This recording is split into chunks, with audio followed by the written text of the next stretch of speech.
Este es un programa diferente, un viaje a través del tiempo, de nuestro inconsciente, de nuestros miedos y fortalezas.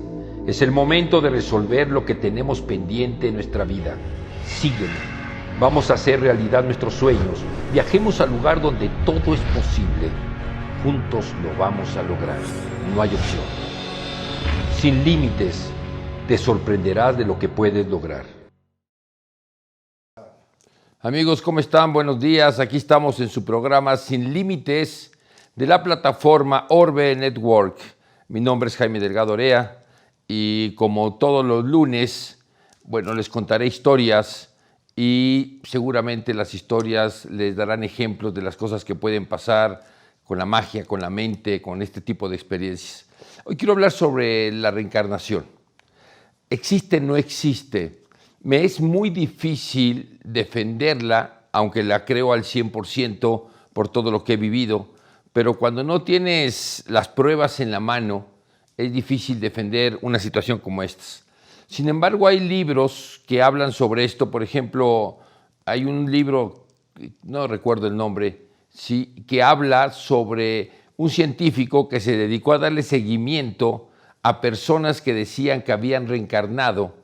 Había un caso en donde una mujer decía que había muerto en un incendio en un coche en tal ciudad, y este científico va y averigua y descubre que en efecto en una fecha X había muerto una mujer en un coche quemado en esa ciudad. Y les puedo contar muchas historias de personas que decían que habían vivido en la calle de tal país y que había tal y tal cosa, y este hombre se fue a averiguar y en efecto había esa calle que ella nunca había ido, había esa calle, había las tiendas que decía, cómo ella lo describía, etc. Entonces, hay muchos casos, ¿sí?, de pruebas de reencarnación, pero ninguna es lo suficientemente sólida como para decir científicamente es una realidad, la reencarnación existe. Sin embargo, yo creo mucho en ella por muchas experiencias que he tenido y déjenme contarles una de ellas.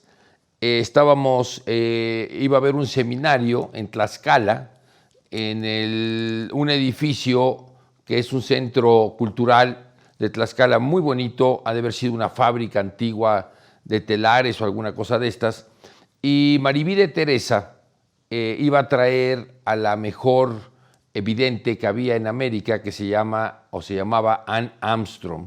Ann Armstrong trabajaba para el Pentágono y trabajaba para la NASA haciendo procesos psíquicos. No sé si ustedes sepan que los rusos llevaban el liderazgo en investigar personas que tenían capacidades, en aquel entonces se decían paranormales, ¿sí?, y trataban de hacer una guerra mental, energética, a través de vibraciones contra los Estados Unidos. Estamos hablando de la Guerra Fría. Y entonces los Estados Unidos también empiezan a investigar sobre esto y hay muchos libros que hablan sobre el tema de cómo trataban de llamar gente que eran psíquicos o que tenían alguna capacidad paranormal y con esto tratar de hacer una guerra fría mental con Rusia.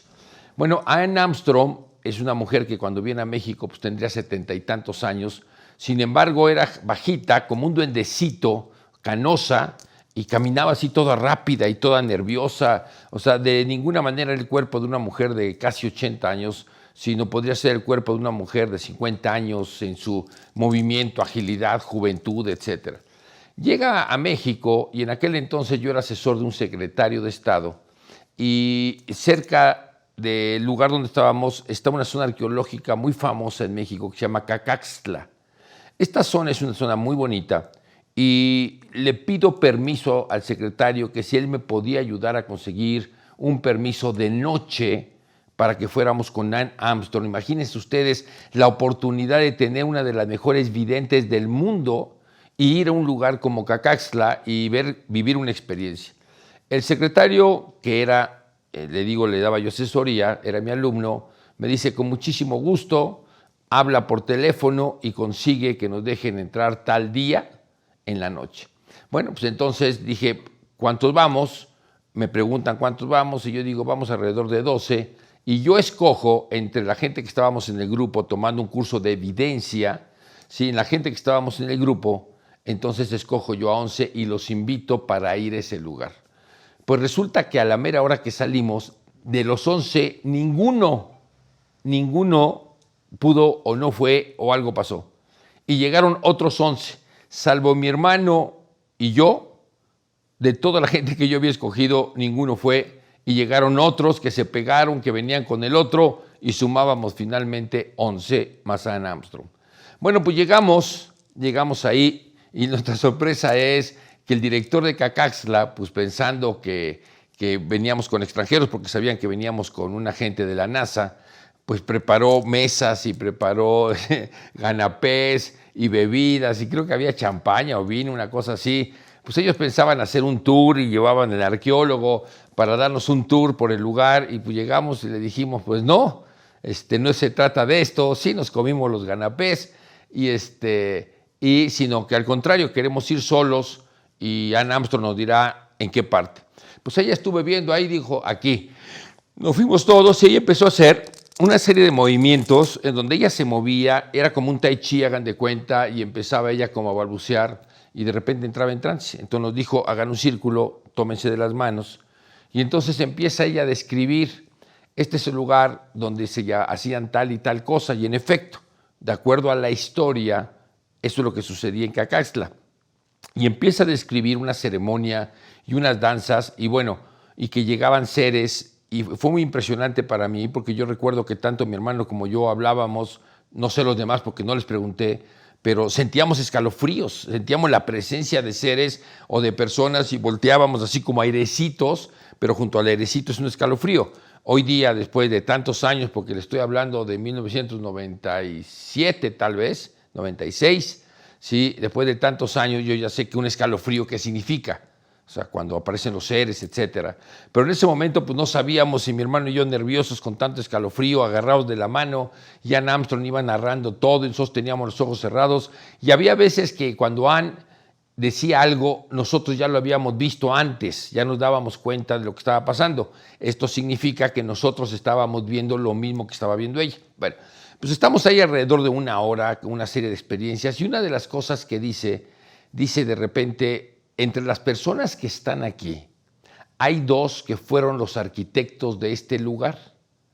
Estos arquitectos construyeron Cacaxtla, pero no solamente Cacaxtla, sino construyeron muchas zonas arqueológicas, y no solamente en una época ni en una cultura, sino en diferentes épocas y culturas. Estuvieron muchos años reencarnando en esta zona, ¿sí? Construyendo zonas de poder, y dejaron sus tesoros y secretos escondidos para regresar por ellos algún día.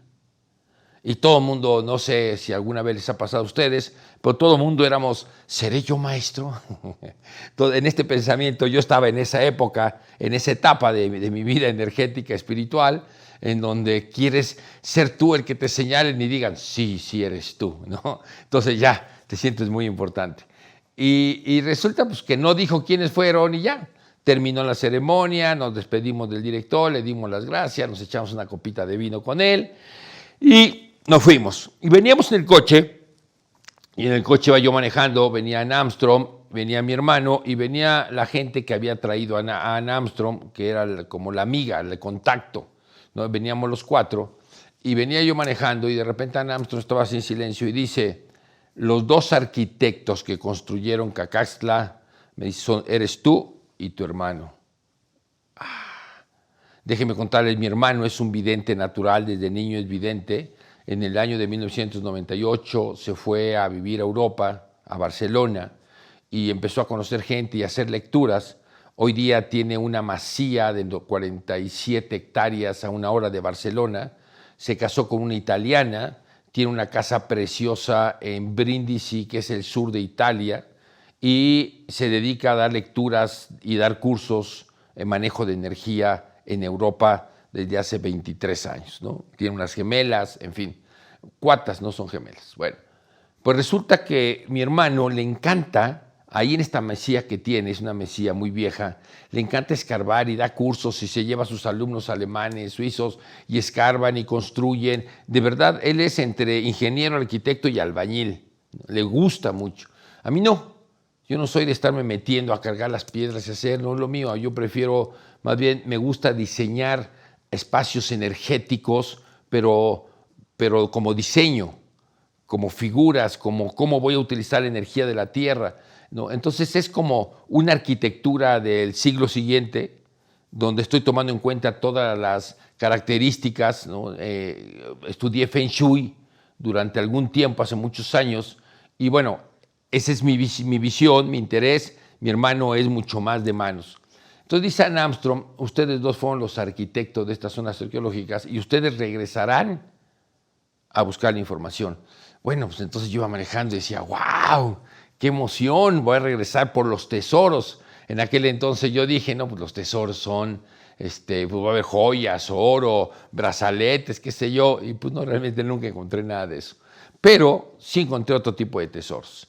Pero en eso Anne Armstrong se queda callada porque era casi como 45 minutos de la zona arqueológica donde íbamos a dormir esa noche, que era donde ella estaba dando el curso, y de repente dice, ustedes dos, es como si se quedara pensando o se quedara viendo nuestra energía, ya específicamente, se quedó callada 10 minutos más o menos y de repente dice, ustedes dos llevan muchas vidas juntos. Y dice, desde la época de los romanos y de Jesucristo. Y pues yo venía manejando, ¿no? Y pues puse atención y dice, me volteé a ver a mí y dice, tú eras un centurión romano y tu hermano era tu brazo derecho, estaba contigo, era un soldado. Y a ti te tocó ver la procesión de Jesús cuando va cargando la cruz. Entonces yo estaba manejando y dije, ay, si ella lo está diciendo es que sí es cierto, o sea, sí sucedió eso tal y cual. Dice, y cuando Jesús se cae, tú te acercas a él a ayudarlo. Lo levantas junto con la cruz y en eso voltea Jesús y te ve a los ojos y te causa tanto impacto su mirada que transforma tu vida. Se sigue, ¿no? Y finalmente lo crucifican y tú estás llorando, sí, te veo llorando viendo a Jesús crucificado y tu hermano junto a ti. Y los dos juran que dedicarían sus vidas, esa y las siguientes, ¿no?, a transmitir la enseñanza de Jesús, que era una enseñanza de amor. Dice, y eres tú el que cuando descuelgan a Jesús, cuando lo sacan de la cruz, tú eres el que lo quitas y el que lo cargas. No sé si es cierto o no es cierto. ¿Cómo lo podemos demostrar? A mí me encanta que me haya dicho eso, pero realmente ¿es posible demostrarlo? Pues yo creo que no. Lo único es confiar en alguien que trabaja o trabajaba en la NASA, porque les digo era muy viejita, no creo que siga viva. Sí, alguien que trabajaba en la NASA y en el Pentágono, que es una gente seria y que te dice ese tipo de cosas, y eso le da cierta credibilidad a lo que sucede. A raíz de esto, pasan los años y de repente, en alguna época de mi vida, decido que voy a hacer recorridos por zonas arqueológicas para buscar los tesoros. Y llego a las zonas arqueológicas. En aquel entonces yo ya había sido parte de algunas profecías de los indígenas y ya me habían enseñado a hacer ceremonias para pedir permiso para entrar a las zonas arqueológicas, y quiero platicarles una en especial. Esto es en Monte Albán, en el estado de Oaxaca, que es uno de los más bellos de toda la República Mexicana, y tiene una zona arqueológica preciosa. Y en esta zona arqueológica llegamos, iba yo con un amigo, con Ricardo, llevaba yo mi tambor y de repente le digo, vamos entrando en la noche, pido un permiso para entrar en la noche, finalmente con mucho trabajo lo consigo y vamos entrando en la noche, le digo, tenemos que buscar un lugar donde estén los guardianes. Y me dice Ricardo, ¿qué son los guardianes? Dice, mira, le digo, los guardianes debemos de buscar dos árboles o dos grandes rocas que son los que protegen energéticamente la zona arqueológica. Entonces vamos caminando y de repente le digo, mira, ahí hay estos dos árboles. Había dos árboles gigantescos, hermosos, bellos. Le digo, estos son los guardianes. 10 metros más o menos adelante, como 10 metros adelante, había otros dos árboles casi iguales. Entonces le dije, vamos a pedir permiso. Y entonces hago mi ceremonia, hago la ofrenda al norte, al sur, al este de la tierra, hago mi ofrenda, trabajo con los 4 elementos, pido permiso y nada. Chin, man.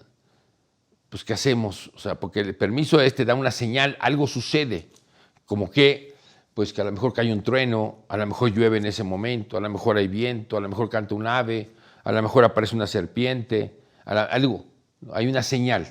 Y entonces, pues no hubo ninguna señal. Estamos hablando de que eran las 9 o 10 de la noche.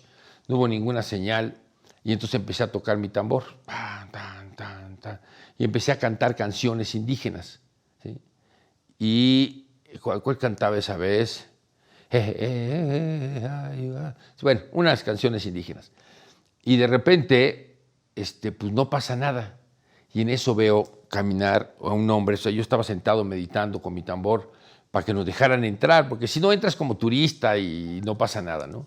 Y de repente veo a un hombre con un penacho así gigantesco y se acerca y dice, tienes que pedir permiso como nosotros, canta lo que yo te voy a decir.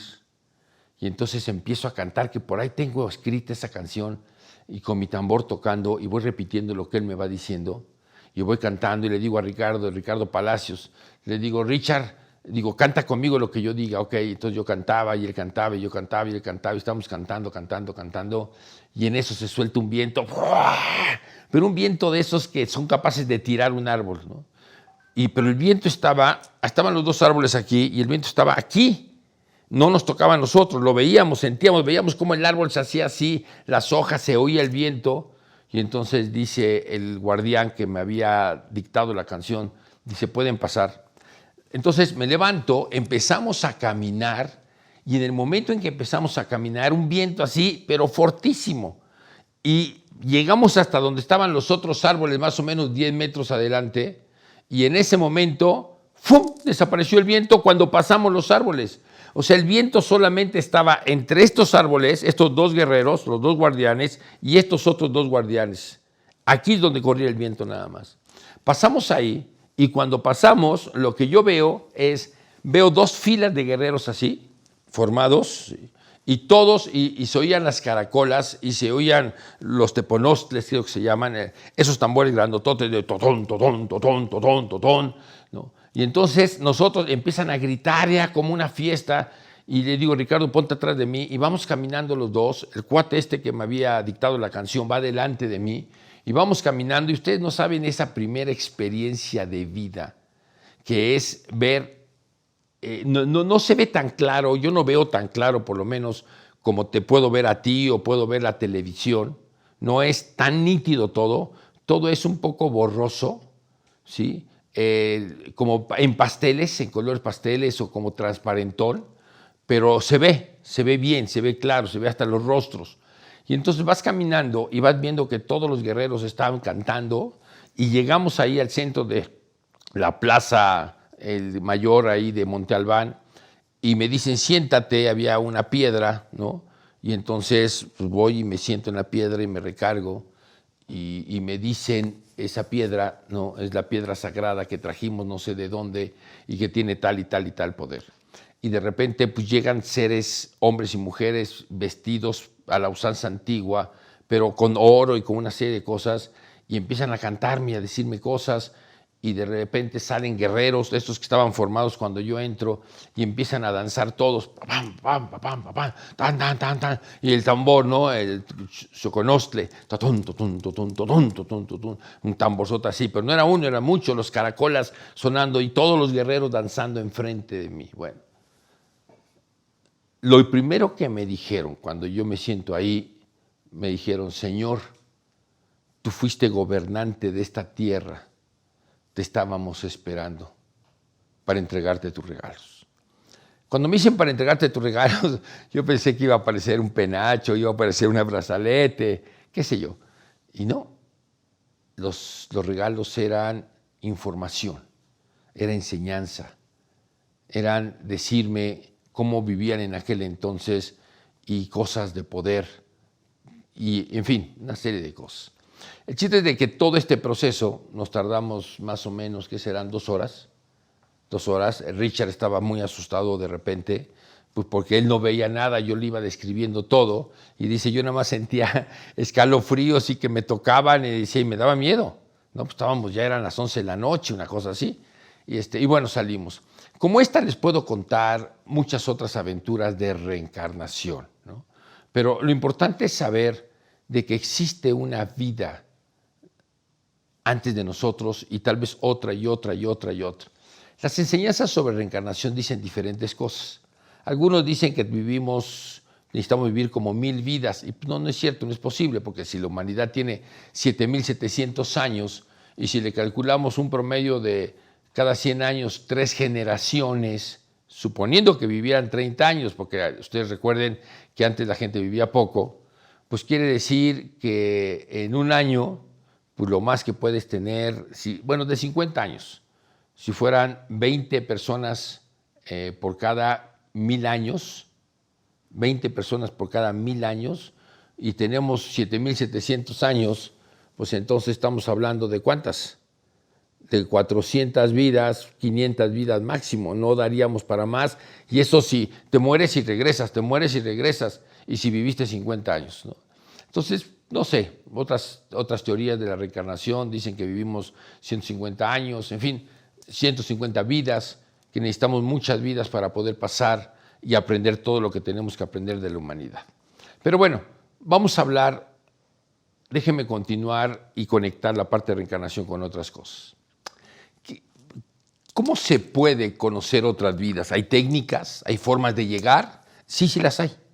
Sí, hay técnicas, hay diferentes técnicas. Hoy precisamente en la mañana con uno de los alumnos que les doy coaching, sí, le dije, hoy te voy a enseñar un proceso, no le dije qué era todavía, empezamos a hacer el proceso, llegamos, le dije, ¿ya llegaste a un lugar? Sí, ya llegué, ¿dónde estás? Pues estoy, me dice, en Roma. No, fíjense qué coincidencia, hasta ahorita me cae el 20. Me dice, estoy en Roma, ¿no? Entre griegos y romanos, pero luego me dice, no, sí estoy en Roma. Y entonces él va diciendo, le digo, ok, agarra tu celular y empieza a escribir, ¿no? Y empieza a ver las cosas, porque me empezó primero a platicar y luego ya empezó a hacer algunos apuntes. Yo estaba haciendo también el mismo proceso hace más o menos unos 4 o 5 días, en un proceso que hice, pues de repente, pum, me fui y llegué a la India. Y en la India me veo como un marajá. Y ahora, no crean ustedes que siempre vamos a ser alguien importante en el lugar. O sea, yo me he visto como un marinero en un barco pirata, me he visto en un burdel, me he visto como campesino, me he visto, o sea, como hombre y como mujer, no crean que nada más como hombre, en situaciones complejas de vida, ¿sí? Pero también me he visto en otras situaciones de guerrero o de sabio o de diferentes cosas. Entonces, ¿por qué? Porque la vida, el motivo como se explica la reencarnación, dicen que la vida es tan vasta, tan plena, y el ser humano puede vivir tantas experiencias que una sola vida no alcanza para entender qué es un ser humano, qué es la vida y todo lo que puedes llegar a vivir en esa vida. La pregunta que muchos se podrían hacer es, ¿por qué cuando nacemos olvidamos todo lo anterior? Porque si trajéramos todo lo anterior, esta vida la contaminaríamos con todo lo anterior.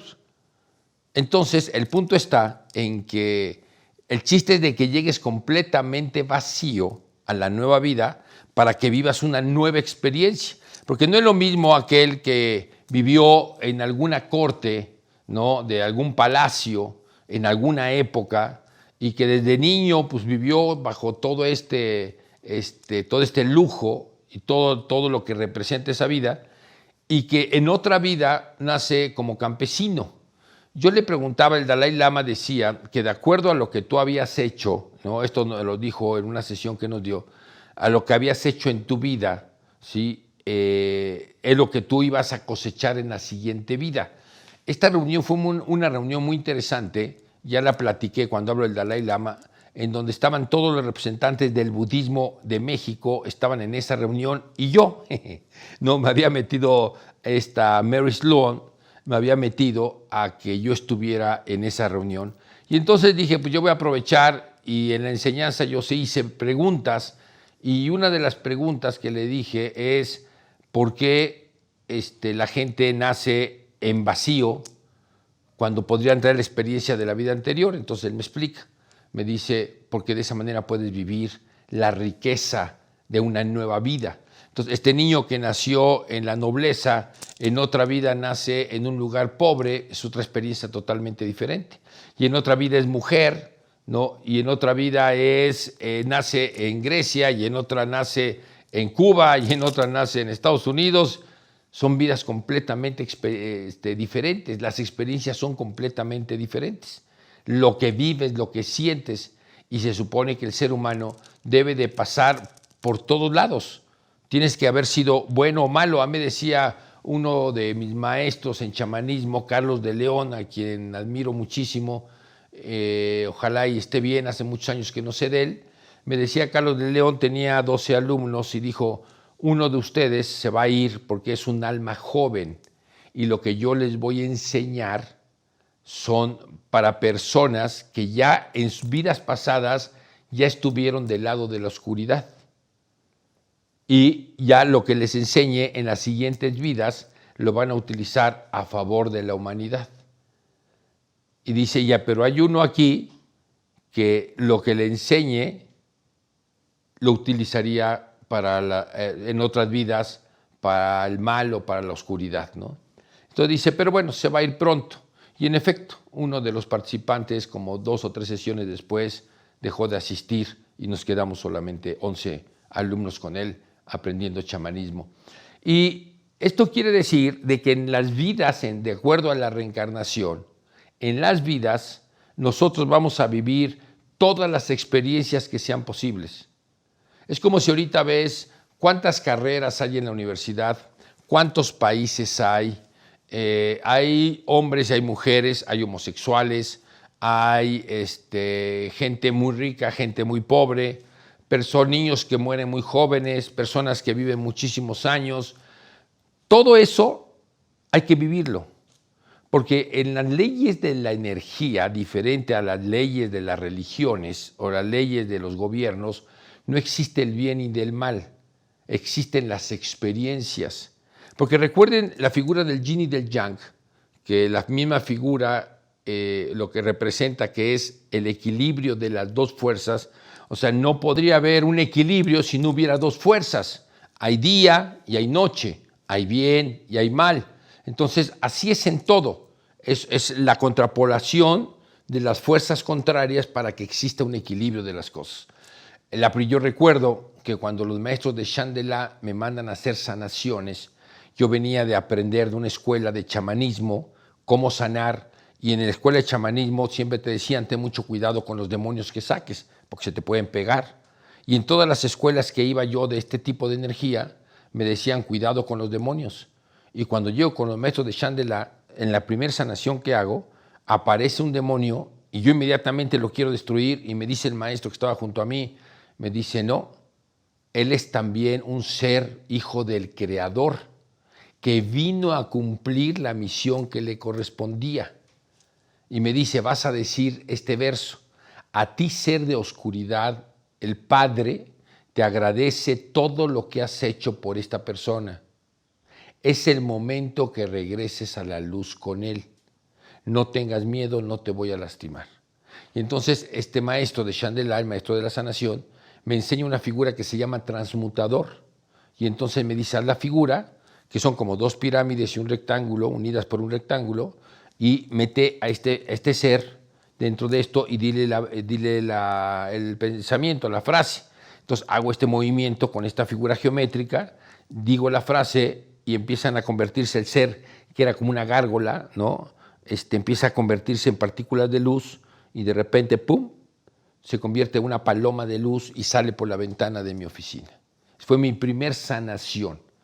A partir de entonces supe que todas las entidades oscuras que yo me encontrara en el cuerpo de los seres humanos no es que fueran malas, siempre hablo con ellos, les pido permiso, les digo que se retiren, ¿no? Y el 80% se va.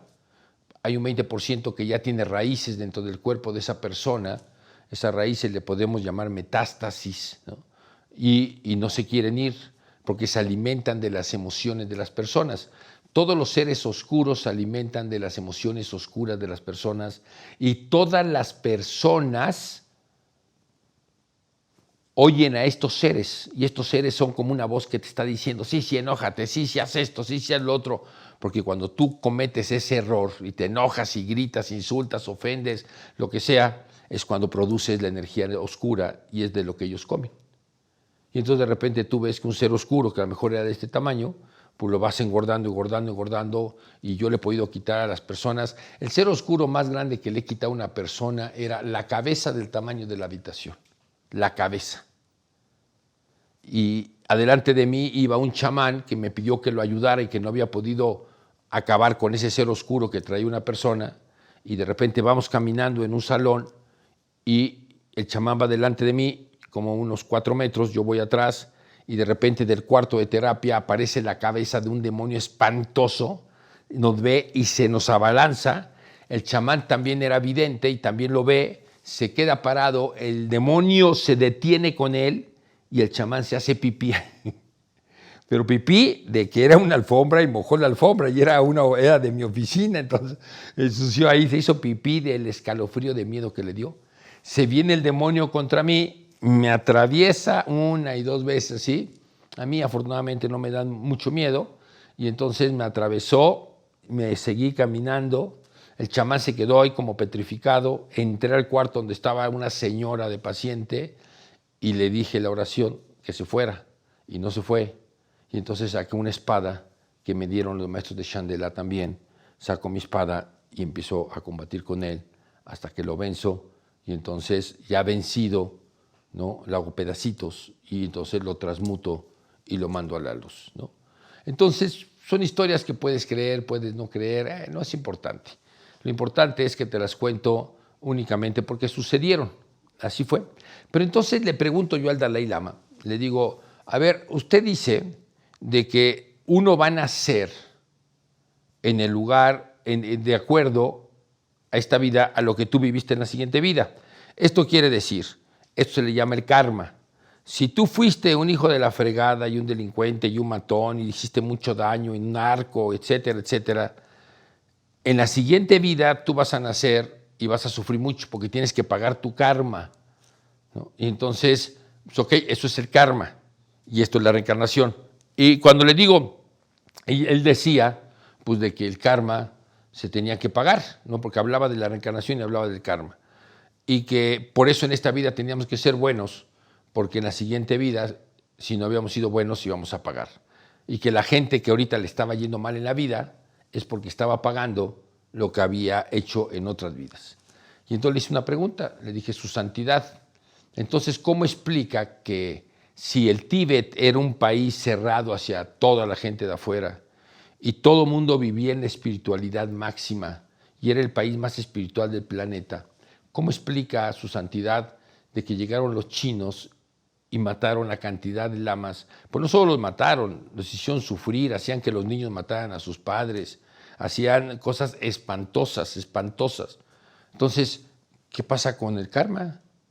Si estas eran buenas personas ahí del Tíbet y reencarnan en el Tíbet y entonces de repente sufren todo esto, ¿por qué? ¿No?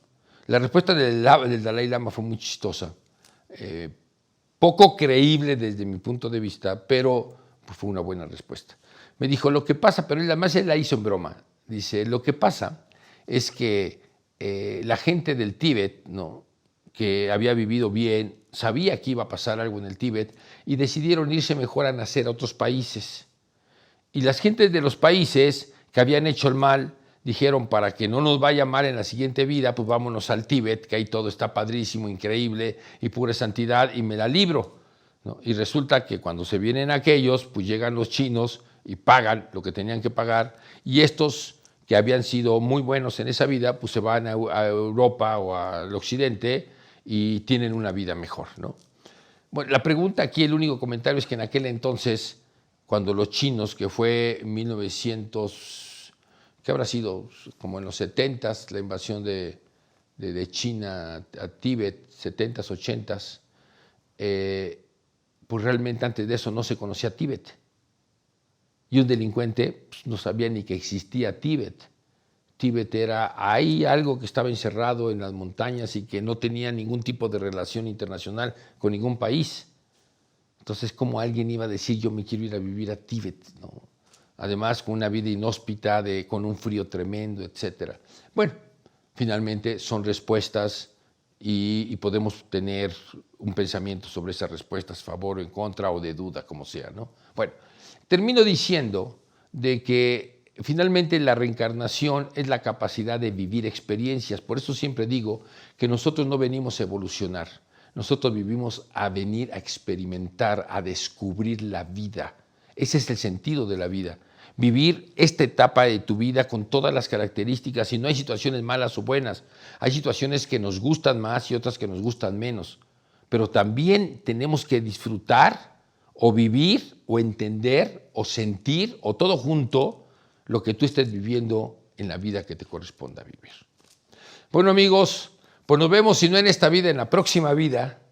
Espero que nos encontremos. El budismo zen dice que los seres humanos siempre reencarnamos alrededor de los mismos seres humanos. O sea que hoy tu mamá, mañana puede ser tu hija. Hoy tu papá, antes a lo mejor fue tu esposa. Y dijiste, ya me morí, ya me libré de ella. No, ahora es tu papá y ahora tienes que obedecerla. Entonces, ellos dicen de que estamos siempre los mismos, ¿no? Y decía el Dalai Lama una frase muy bonita, ¿no? Y también me lo dijeron otros maestros tibetanos. Nos decían, estamos en esta vida únicamente para terminar lo que dejamos inconcluso en otras vidas. Entonces, amigos, tenemos mucho que hacer en esta vida. Estamos en la era de Acuario y estos próximos 30 años son los definitivos para la creación de la nueva humanidad. Esto será hasta el 2050 y por eso estos programas y por eso los cursos de evidencia que estoy dando ahora, que es precisamente entrenar a la gente para entender cómo vamos a construir una nueva humanidad en México y en el resto del mundo. Están invitados. Muchas gracias, que tengan buen día. Mi nombre es Jaime Delgado Orea, nuestro programa Sin Límites en la plataforma Orbe Network.